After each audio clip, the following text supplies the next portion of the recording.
গতকাল সন্ধ্যায় উদয়পুর রাজস্বী কলাক্ষেত্রের শাস্ত্রীয় সঙ্গীত অনুষ্ঠান অনুষ্ঠিত হয়েছে রাজ্যের অর্থমন্ত্রী প্রণজিৎ সিংহ রায়ের হাত ধরে।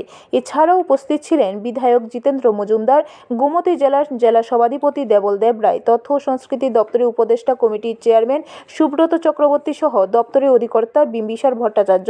মন্ত্রী বলেন, ভারতবর্ষে বিভিন্ন জনগোষ্ঠীর লোকের বসবাস, আন্তঃরাজ্য সাংস্কৃতিক মেলবন্ধন বাড়াতে রাজ্য সরকার এই সমস্ত উদ্যোগ নিয়েছে।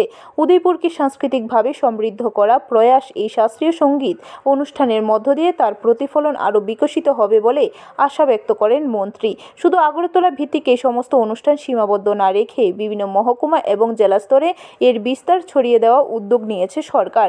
অনুষ্ঠানে আন্তর্জাতিক খ্যাতিনামা শিল্পী বিদুষী শাশ্বতী সেন দিল্লি থেকে এসেছেন। বেহালা বাদন হিসাবে ছিলেন রাজ্যের শিল্পী ত্রিপুরা ভূষণ পণ্ডিত সুবল বিশ্বাস।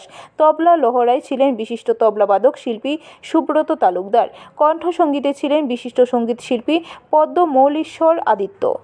এর সঙ্গে সরাসরি জড়িত বিভিন্ন শিল্পীরা, গায়ক গায়িকা, তাদের মধ্যে তো উৎসাহ শেষ থাকে না, কিন্তু এই ধরনের অনুষ্ঠানকে আরো বেশি জাঁকজমক করে তুলে যারা সঙ্গীত জগৎকে ভালোবাসেন, ছোট বড় বয়োজ্যেষ্ঠ কারো এর থেকে বাদ থাকে না।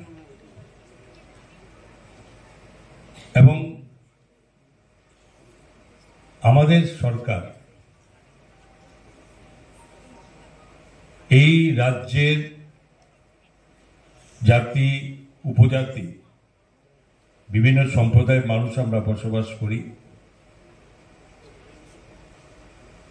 এবং প্রত্যেকটি জায়গার ব্যক্তিগতভাবে রাজ্যভিত্তিক আমাদের যে সমস্ত সাংস্কৃতিক জগতের লোক আছেন যারা করি, প্লাস আমাদের উপজাতি জনজাতি গোষ্ঠীর তাদের নিজস্ব সংস্কৃতি আছে। ব্যুরো রিপোর্ট, খবর ত্রিপুরা।